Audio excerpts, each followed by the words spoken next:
The Ugly Duckling. It was a warm summer day. A mother duck had her nest hidden in the long grass, safe from weasels and the fox. She sat on her eggs, waiting for the eggs to hatch.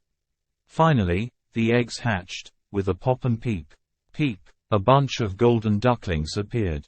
The mother duck was so happy to see her ducklings. But the largest egg in the nest was still there. The mother duck didn't remember laying such a huge egg. Suddenly the large egg cracked open.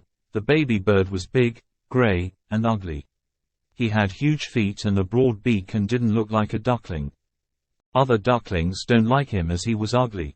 A few days later the mother duck took her ducklings for a swim. The big gray duckling also joined the other ducklings. After a great swim, the duck family walked with slow steps, on there into the yard.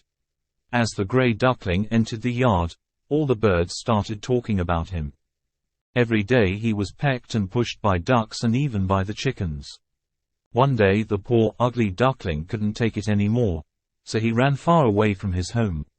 At last, he ended up in a swamp where only wild ducks lived. The wild ducks told him, "You're an ugly fellow, you cannot stay here, go away."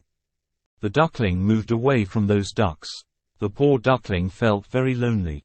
He didn't even move from that place. As it was winter, the water was so cold, and he got stuck in the swamp as it froze.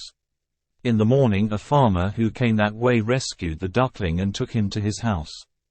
But the duckling was terrified. He fluttered into the milk vessel and splashed it all over the room. The farmer's wife got furious and chased him out into the cold. The duckling went back to the swamp. He spent a long and lonely winter, struggling to survive. At last, the snow melted away. It was spring and the duckling was big and stronger than before. He flew high in the air, and he landed by a lovely lake surrounded by magnificent, white, and graceful swans. The ugly duckling thought that if the swans see him they will also make fun of his appearance. He was ashamed of himself and bowed his head low.